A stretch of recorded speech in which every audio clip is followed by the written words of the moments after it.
It's HPR, All Things Considered, and I'm Dave Lawrence. Thank you so much for joining us. What a very special guest we have today. This is a real treat.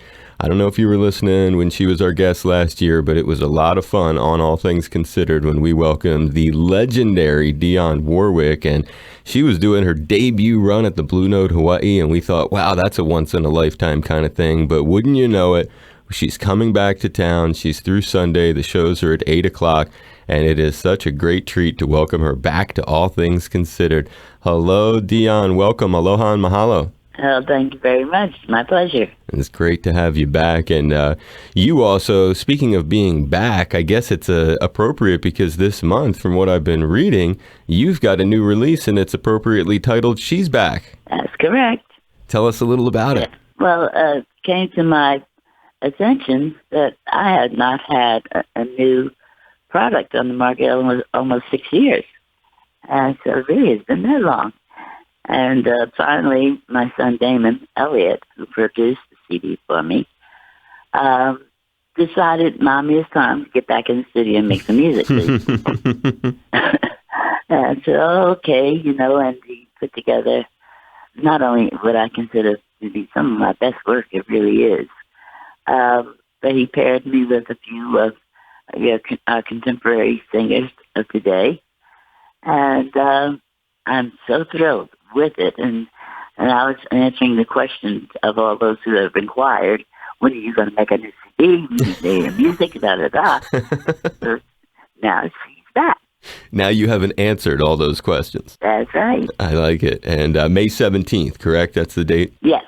And that's but before we hear more about that date, because I understand some other very special things are going to be happening, let's circle back to Damon, because thinking about you and the islands and your strong connection here, at last check, Damon was living right here in Honolulu. Is that still the case? That's right. He's off and on now. He's had to be stateside to take care of business for me. And it was kind of a little ways away, right, doing what he's doing for me. So he's backstage. He's back on this side of the states now. Okay, there you go. And have you been back here to visit him in between last dates, or no? This will be your first time back since? Yes, it'll be my first time back. So on that note of Damon, then you had mentioned it too. You said it had been a number of years since your last project. The one before this was that star-studded affair, Feels So Good, correct? Yes, indeed, it was. And that he also did, which is a cool thing. And that was a project of duets, and that had Dionne paired with some just amazing artists, Gladys Knight, Billy Ray Cyrus, Ziggy Marley, Cyndi Lauper, Stevie Wonder. But again, your son had produced that. And when it comes to doing a project like that with him, is there anything about like the collaboration? Like, how did it come to be that you end up working? Because that's a really special thing to get to work with your child. Oh, yeah, it is. It's wonderful. The only difference, actually, because he's very, very proficient in what he does. Otherwise, he wouldn't be producing me. But, the only difference in working with him is that he calls me Mommy instead of Dionne. Oh, wow. That's heavy. Well, God bless him to still have the chance to do that with somebody in this world. That's a pretty special thing. And I guess I was thinking more on the note of like, are there ever, because you said, proficient producer, that's important. So when it comes to like challenges, I guess there aren't any, or would there ever be an unusual challenge because you're partnered with your child, you're in a situation where he's got creative input like this, yet you also bring decades of your own experience. Do your opinions ever clash, or do you just find a way to just do something different, or how does that end up? Yeah, we've had our little bits and pieces of me not wanting to do certain things and insisting that I do them. I'm putting on for this that now, Mom. I didn't do this out of the air. This is strategy that I have for the CD, and I think it's going to work for you. So, please give it a try, and if it doesn't come out, then we have a reason to negate it. Right. But fortunately, he was right on point. And you said he's going to bring there are some contemporary artists. Can you tip your hat as to who some of the people on the new She's Back that you've partnered up with are? Oh, sure. The very first one, because I don't listen to, what the babies are doing for their ears and not for mine. The young man, music soul child. I didn't meet him until we walked into the studio together. So that was my introduction to music soul child. But then from what I can understand and paying attention now to who he is, he's a mega star. He's very, very musical. He was a joy to work with. And, it was one of those times when Damon kind of came out of left field with me with names and people. But I had the pleasure working with the young man I watched grow, who I absolutely adore.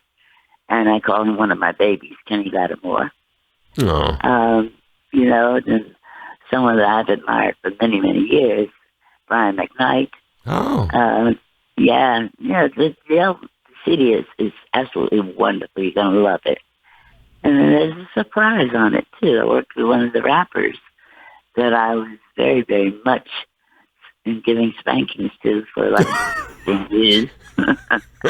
But he decided he wanted to re-record a song that happened to be a favorite of his. And he had put a rap to it. And he asked if I would mind singing it on his recording. I said, sure. Well, it's found its way to mine.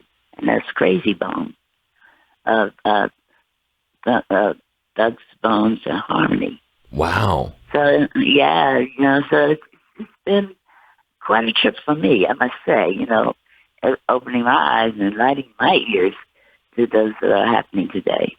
Wow, I don't think people could have ever imagined Dionne Warwick in a hip hop sort of fashion. Right, exactly. So I kept telling Damon, that's not mommy. No, we're going to make it mommy. That's what we're going to do. And that's what he did.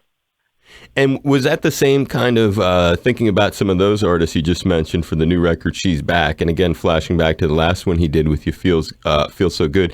People like Ziggy Marley or Gladys Knight, Cyndi Lauper, Stevie Wonder. Was it his idea or on that one, or were you thinking of some of those cats yourself? Oh, yeah, definitely. Those who were my peers.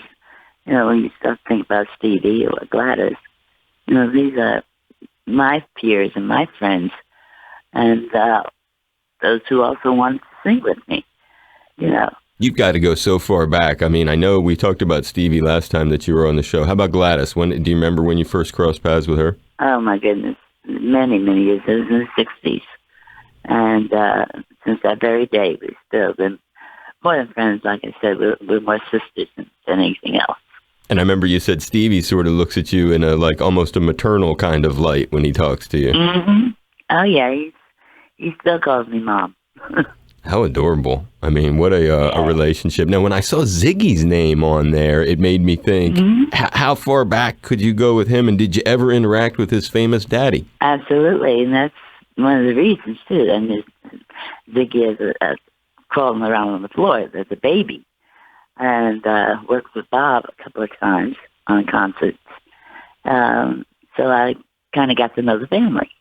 Wow. So what were those shows? You were on the same bill. What's any recollection of working with Bob? Yeah, one was actually at Madison Square Garden here in New York.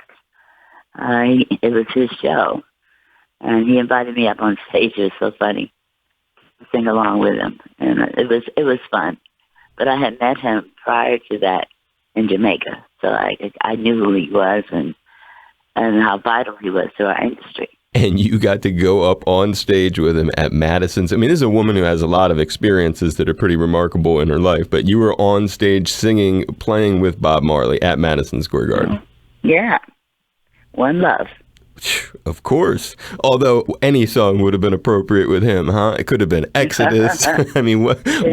It could have been a Star-Spangled Banner. Exactly. It could have been jamming. I mean, you tell me, nothing would have been a bad one there. Now, we're talking about New York, and again, it's Dionne Warwick, one of the great voices of all time, and back in the islands at the Blue Note Hawaii through Sunday. Shows are at 8 o'clock, and it's a heads up on a new record, She's Back. We've been sort of talking about here. It's coming out on May 17th. Now, that same day, and also New York, which we were just talking about, I see another very special partnership of yours that is set to be a public benefit event, and it's called Dinner with Dionne, and Yes. it's coming up on that exact same day, May 17th, New York City. And this is with another music industry superstar like yourself, although this is a cat, I'm sure you would agree, had a lot more of the behind-the-scenes role than yourself, where you were in the front of the scenes, he was sort of behind the scenes. We're talking about Clive Davis, and it's supporting the Dionne Warwick Institute of Economics and Entrepreneurship.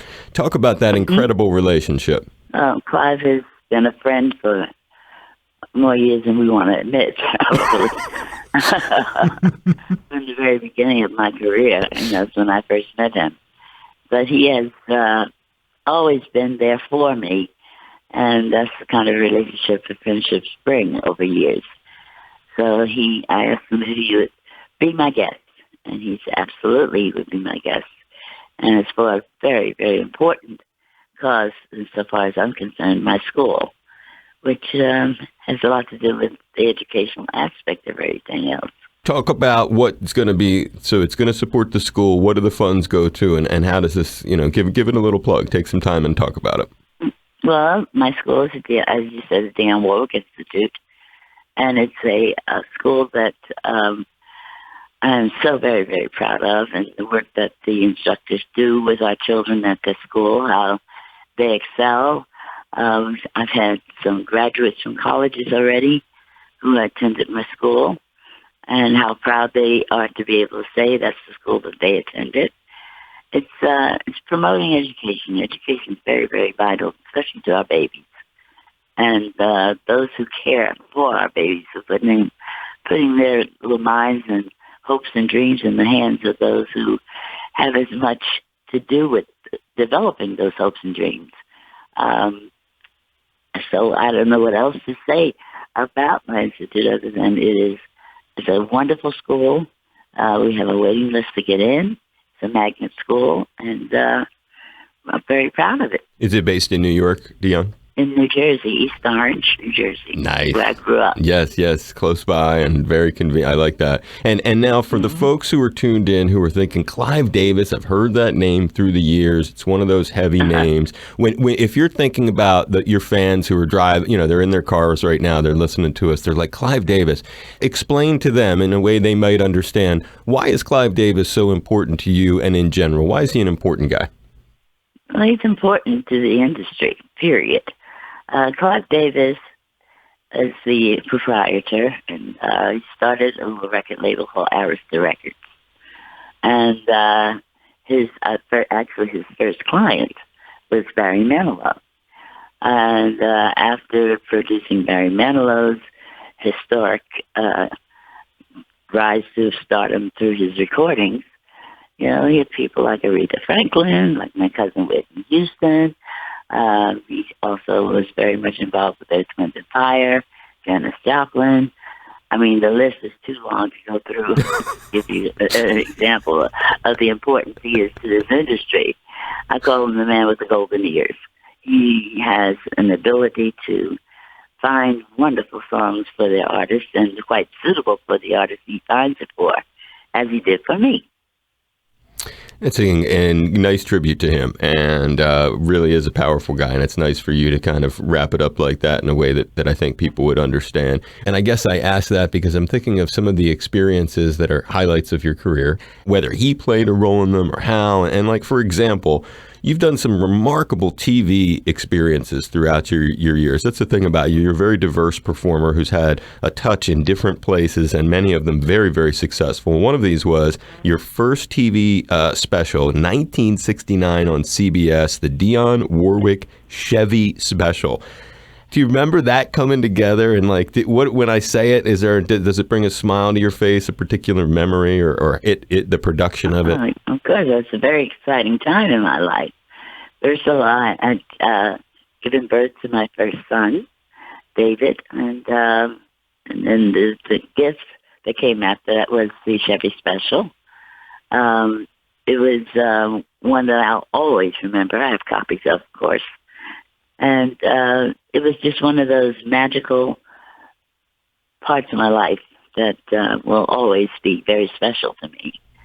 And then, of course, after that, it For those of you, I'm sure, remember a little show called Solid Gold, Exactly. which I hosted. And, then I had my own show called Dionne and Friends. So, television has always been a major part of highlights of my life as well. And some of those highlights included partnerships. I guess a story of this interview and a story of your life is your unique partnerships in so many different places. People would think, my gosh, this woman has touched into so many different realms. When you mentioned Solid, you mentioned Solid Gold, and maybe there are other ones that are equally as important to you. But I remember watching, and it gives me chills to think of it, you and Tina Turner singing together. Yeah, and that was a bunch of fun. I mean, it's like, oh my God, Tina, what am I going to do? She said, go ahead and sing. That's all you got to do. I said, okay. Tina is a dear friend, and has been for many years. Just working with, if you noticed that on the show there were several duets. Some I didn't know, some I had no idea of what their stations in the recording industry were. And they were all genres of music. It was country, it was rock, it was pop, it was everything. And it gave me a chance to experience all of that by singing with them and sometimes singing my solos of doing songs that were popular at the time. It's so true. You summed it up really well. I mean, and that back to that one I mentioned, the Chevy Special, your guests that night, man, I mean, listen to this lineup. Burt Bacharach, George Kirby, Glenn Campbell, and Creedence Clearwater Revival. Uh-huh. It was all genres.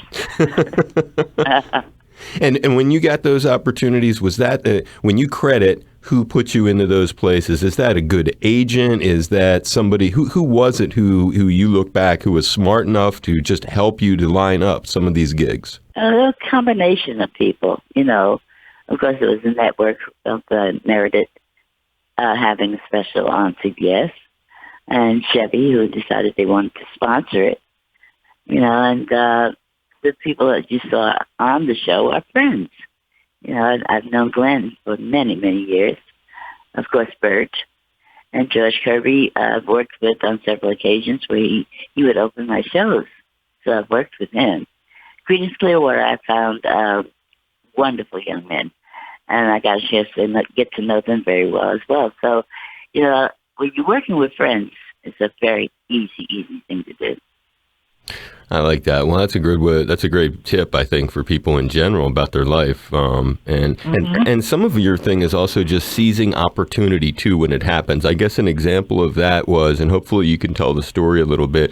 And it's amazing how something like this would happen in your life. You're doing, and maybe I have it wrong, but I understand you're doing a gig at the Apollo. It's really, really early in your career. Someone comes in frantically looking for background singers for a recording session with Sam the Man Taylor. Tell that story and what led to it. Well, my mother's gospel group was performing at the Apollo with several other gospel entities at the time. And this young man came in looking for singers that could be able to do those oohs and ahs and occasionally recordings behind a recording artist, which happened to be Sam the Man Taylor. And he found that he could not take anyone out of the performing entities that were performing there, but I opened my big mouth and said, we do it. And he said, who we? I said, me and my gospel group, we can do that. And went to Savoy Records in Newark, New Jersey, where they were recording, and did the background work on Won't You Deliver Me, which is what Sam recorded. What a good memory, too, considering all the stuff that you've gotten to do. They were wonderful times. You don't forget wonderful times. And they're critical, huh? Because they lead to the next big thing or something like that. Mm-hmm. Exactly. Another one was when you were doing background work on Mexican Divorce by the Drifters, which I read started the partnership with Burt Bacharach and Hal David. Is that true? That's absolutely true. The song was written by Burt and another songwriter, Bob Hilliard. God rest him. He and Bob wrote this song called Mexican Divorce. My group did the background work on the session. And he approached me after the session was over, asked if I'd be interested in doing demonstration records on songs. He'd be writing with a new songwriting partner named Hal David. And as they say, the rest is her story. It really, really is. That led to Florence Greenberg of Scepter Records saying that famous line that basically applies to everything about your career, really. Forget the song, get the girl. Exactly. I don't like the song, but I want the voice. That's really something else. Yes. As we wrap it up, give these shows a plug for folks who are sitting there going, I can't wait to see you, Dionne. I'm going to be yelling nice things at you. Give a little shout out for what's in store at these shows. Well, I hope, first of all, they remember my last visit there. And there's a new surprise, too. One of your residents in Hawaii, Fiji, is also featured on my new CD in a duet on a song that I wrote, actually. And they were going to be performing that. Wow, he'll be there playing with you, you're saying? Yes, he will. And is he coming for these shows, too? Yeah. Nomad will be there, yes. We're really looking forward to it. Hopefully we can spend a little time with you at the Blue Note when you're in town. I'd really love to say hi and see you. And I hope that this was fun being back on the show with me, Dionne. I really appreciate it. Absolutely. Absolutely. And thank you for inviting me. Aloha, it's Dionne Warwick. Well, just let me cut to the chase. You're listening to HBR, and we need your support. We buy All Things Considered, and it's not cheap. And I want my friend Dave Lawrence on air for a long time to come. So support, okay? Thank you. I appreciate it. That's really nice of you. My pleasure. I'll see you soon. God bless. Travel safe. Thank you. You too. Bye-bye. Bye.